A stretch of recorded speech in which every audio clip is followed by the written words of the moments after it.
Halo, kita ketemu lagi di video kuliah perancangan basis data. Ya, kali ini kita akan melakukan latihan ERD, Entity Relationship Diagram. Ada beberapa video juga sebelumnya belajar ERD, tapi saya pikir dengan banyak latihan, jadi kita bisa lebih memahami.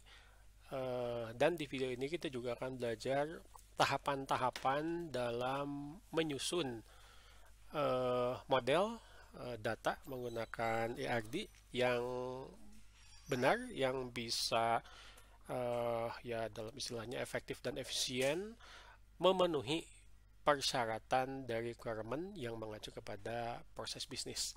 Oke, kita akan mulai. Anda bisa lihat di sini ada, anggap saja yang bulat ini adalah proses, ini ada alurnya. Tentu saja dalam membangun basis data, kita harus membuat model yang baik. Model kita menggunakan entity relationship diagram. Pertama adalah seorang desainer basis data harus memahami proses bisnis. Yang dimaksud dengan proses bisnis adalah proses-proses dalam sebuah organisasi yang mengelola informasi, yang datanya itu harus disimpan di dalam basis data. Ya, jadi kalau di perguruan tinggi misalkan tentu saja data mahasiswa yang dikelola oleh perguruan tinggi itu harus disimpan di dalam basis data. Data dosen, ya, data pegawai, jadwal kuliah dan seterusnya. Nah, langkah selanjutnya adalah menganalisis requirement atau persyaratan. Kita akan membangun basis data. Syarat apa saja yang harus dipenuhi oleh basis data tersebut. Data yang disimpan dan informasi yang bisa diminta atau dihasilkan oleh basis data tersebut. Ya, tadi saya memberikan contoh untuk perguruan tinggi harus ada data mahasiswa, harus ada data dosen. Misalkan requirement-nya adalah dosen mana yang mengajar, kelas mana diikuti oleh mahasiswa angkatan keberapa misalkan. Nah, antara proses bisnis dan analisis requirement ini mungkin ada semacam siklus karena untuk mengidentifikasi requirement juga bukan hal yang mudah. Mungkin kita harus kembali lagi memahami proses bisnis. Jika requirement dianggap sudah selesai ya dan pasti tidak berubah-ubah, langkah selanjutnya adalah mengidentifikasi objek penting yang akan kita angkat, kita akan gambarkan sebagai entitas. Objek penting seperti yang pernah dibahas sebelumnya itu harus benda ya, jangan kata kerja. Kita akan membuat ERD ya, bukan membuat data flow diagram yang isinya adalah proses. Mahasiswa, dosen, pasien, dokter, jadwal. Kalau mahasiswa ada fisiknya, dosen ada fisiknya, jadwal kan abstrak ya, tapi tetap itu dianggap sebagai sebuah objek penting. Setelah objek diidentifikasi, langkah selanjutnya adalah identifikasi atribut pada setiap entitas. Saya ulangi lagi, setiap entitas. Tidak mungkin ada entitas tidak memiliki atribut. Ya, kalau Anda bertanya berapa minimal atau maksimal atribut yang dibutuhkan dalam sebuah entitas, itu tergantung dari requirement. Pada saat Anda menentukan sebuah atribut, ya, hal yang pertama Anda harus lihat adalah atribut itu harus unik. Tidak boleh ada nama atribut yang namanya sama di entitas yang berbeda. Mahasiswa punya nama, dosen punya nama. Ya, kita tulis nanti di entitas mahasiswa nama mahasiswa, di entitas dosen nama dosen. Itu adalah unik. Ya, pastikan bahwa semua atribut yang dibutuhkan untuk memenuhi requirement itu sudah ada dalam setiap entitas. Langkah selanjutnya adalah setelah Anda memiliki atribut, menentukan mana atribut yang menjadi primary key dan mana atribut yang menjadi non-key. Ya, umumnya dari sekian banyak atribut dalam sebuah entitas ada satu yang dideskripsikan sebagai primary key. Apakah itu memang ditentukan oleh organisasi, ya, misalkan NRP-nya dari dosen, kode dokter di rumah sakit misalkan, atau mungkin yang di-create atau yang dibuat oleh Anda sebagai desainer basis data. Selanjutnya menentukan atribut yang non-key. Nah, salah satu cara nanti untuk memudahkan pemetaan ke logical dan physical basis data, coba Anda pada saat menentukan atribut, kira-kira nanti atribut tersebut isinya apa. Nanti akan membantu Anda di langkah selanjutnya menentukan panjang atributnya dan tipe atribut. Kita sudah punya entitas, kita sudah punya atribut. Langkah selanjutnya adalah membuat relasi dan kardinalitas. Relasi, tolong diingat, tidak semua entitas harus terhubung ke semua entitas. Ya, nanti akan rumit, nanti akan terlalu kompleks basis datanya. Disesuaikan hanya yang memenuhi requirement saja. Setelah buat relasi, buat kardinalitas yang sesuai dengan proses bisnis. Di sebuah perguruan tinggi, satu dosen mengajar banyak mahasiswa. Berarti atribut entitas dosen itu satu, entitas mahasiswa itu banyak. Nah, relasi dan kardinalitas ini coba kita buat untuk memenuhi requirement. Setelah semuanya requirement bisa terpenuhi, baru langkah selanjutnya yaitu membuat relasi basis data lengkap. Ya, jadi tolong jangan dibiasakan Anda membuat basis IRD, basis data, itu langsung semuanya. Terlalu kompleks, apalagi jika memang banyak sekali entitas yang harus diperbaiki. Setelah selesai skemanya, langkah pertama selanjutnya itu adalah cek dan recheck ya. Ada yang periksa, mungkin diperbaiki, lalu dicek apakah domain datanya itu kembali lagi bisa memenuhi requirement. Ya, ini adalah hal yang wajar dalam membangun sebuah model ya. Jadi kalau sudah selesai jangan langsung dipakai ya, review lagi. Mungkin ada relasi yang kurang, mungkin ada atribut yang ternyata atributnya itu bukan single value sehingga bisa didekomposisi menjadi dua. Mungkin juga Anda misalkan salah mendeskripsikan kardinalitas ya. Hal-hal tersebut perlu di review ulang, perlu ditinjau ulang. Baik, kita sekarang menuju ke studi kasus. Jadi yang Anda lihat ini foto masjid di Fakultas Teknik Universitas Pasundan ya, Masjid Ulul Albab. Ini saat sholat zuhur kalau tidak salah ya. Jadi kita akan membuat basis data untuk DKM ya, Dewan Kemakmuran Masjid Ulul Albab Universitas Pasundan di Fakultas Teknik. Jadi yang pertama diidentifikasi tentu saja adalah proses bisnisnya. Ini basis data untuk menampung data apa, untuk menghasilkan informasi apa. Jadi Masjid Ulul Albab di sini membutuhkan aplikasi basis data untuk merekam kegiatan ibadah ya dan kegiatan lainnya di masjid. Umumnya ini adalah mengenai ceramah agama, baik khotbah hari Jumat misalkan atau khotbah subuh ya, dan kegiatan-kegiatan lainnya. Termasuk mungkin juga kegiatan pengajian yang dipimpin oleh seorang ulama atau penceramah agama.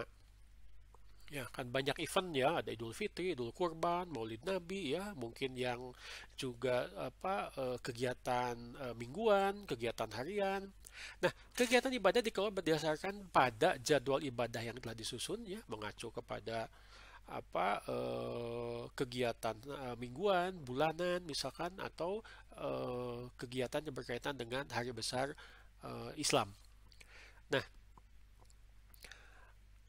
yang mengelola Masjid Ulul Albab itu adalah anggota DKM. Ya, anggota DKM tentu saja banyak yang semuanya harus diisi. Ya, biasanya anggota DKM itu adalah mahasiswa yang bertanggung jawab terhadap sebuah kegiatan sebagai panitia atau administrasi.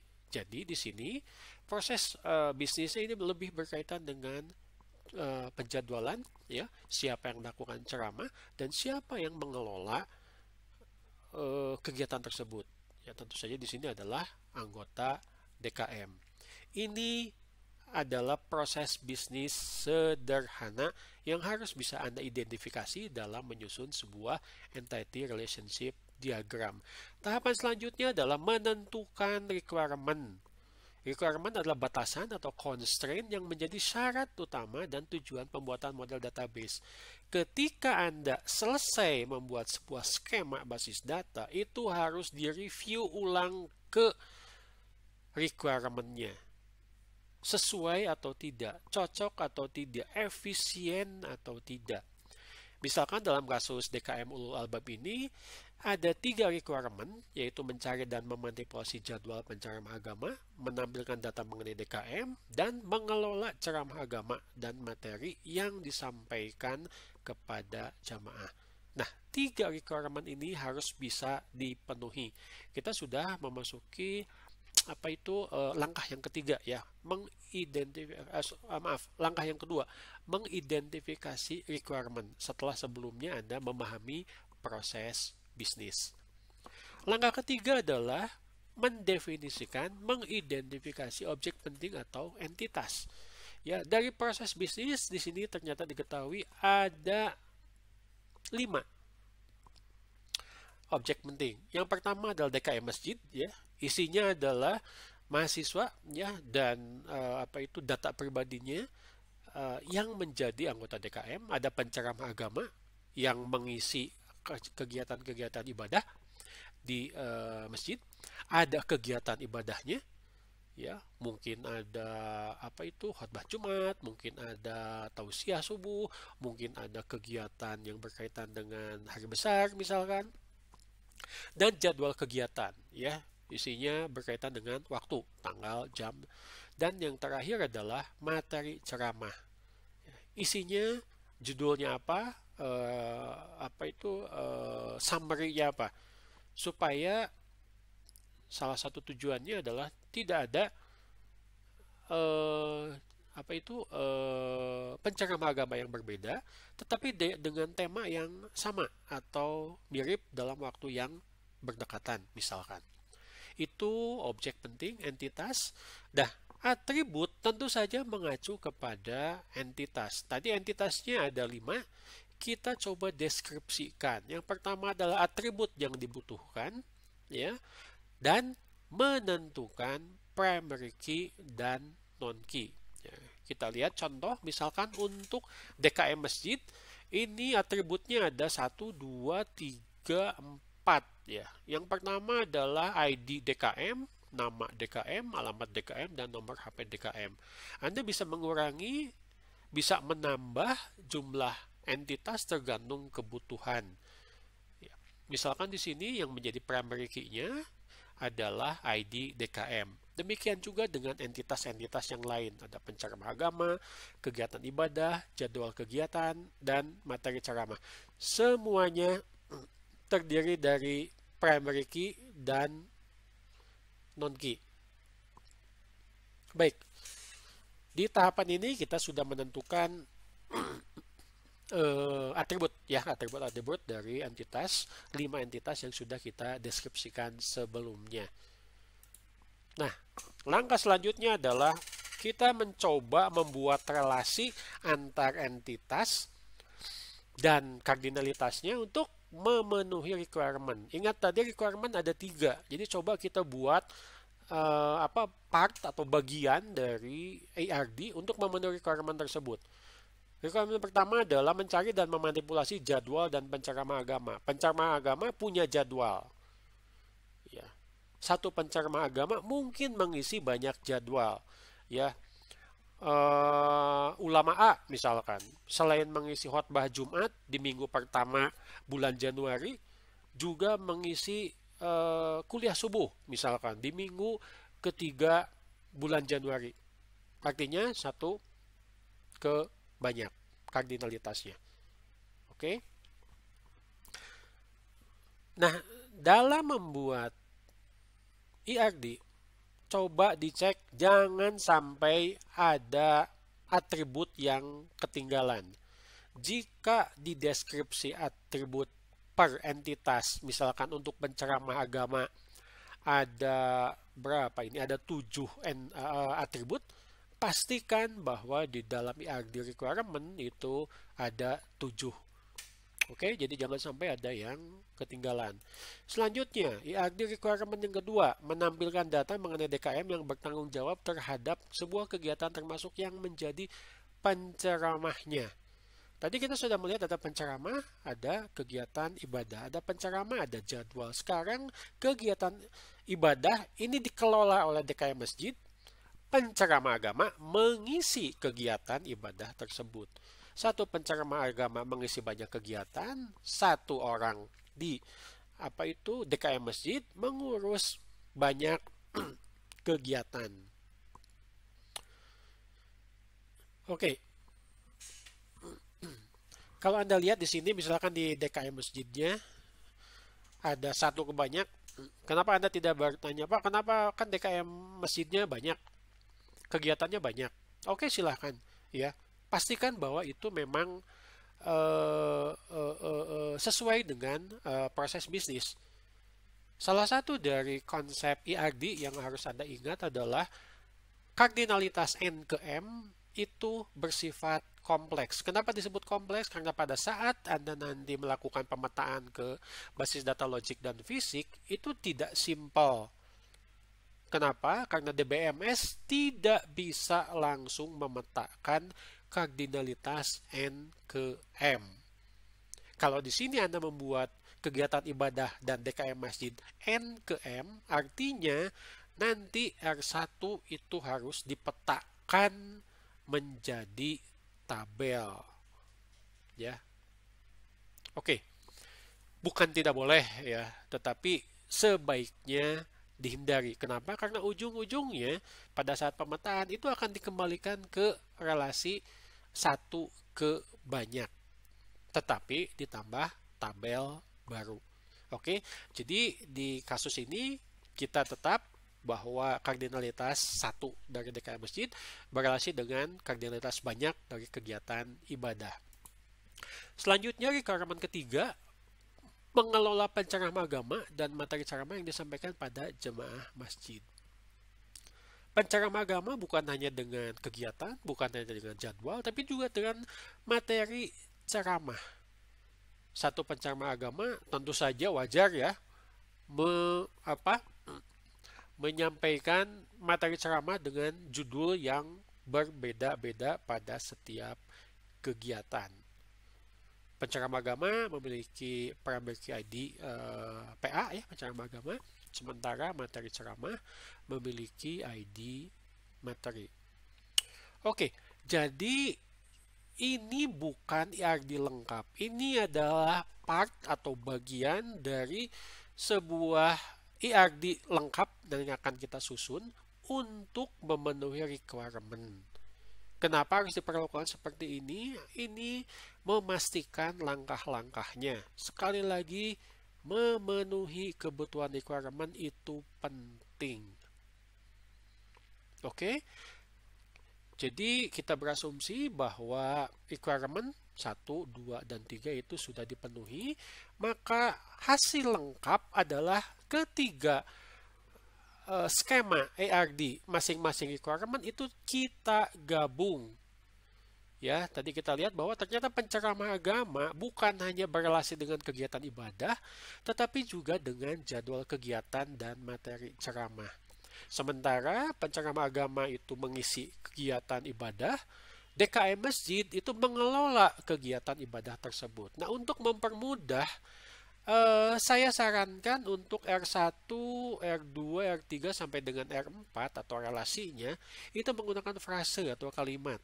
Contoh, penceramah agama R1 kegiatan ibadah. R1 itu bisa ditulis R1 sama dengan mengisi, diisi. Penceramah agama mengisi kegiatan ibadah. Ya, kegiatan ibadah diisi oleh penceramah agama.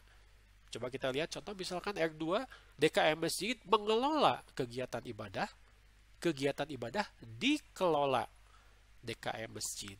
Kenapa membutuhkan frase? Supaya mudah dimengerti oleh anggota tim dari desainer database yang lain. Ingat ya, bahwa dasarnya yang namanya entity relationship diagram ya, itu juga menjadi alat komunikasi dalam desain database antar tim. Bahkan bisa digunakan juga sebagai media untuk apa ya, cek dan recheck ke pengguna berkaitan dengan data yang disimpan dan akan disediakan untuk mendukung informasi ya. Jadi pakai frase diharapkan orang punya pemahaman. Ini berasal dari proses bisnis yang mana, dari kondisi di dunia nyata yang mana. Oke, langkah terakhir adalah mengidentifikasi. Kita tadi punya 3 requirement. Ya.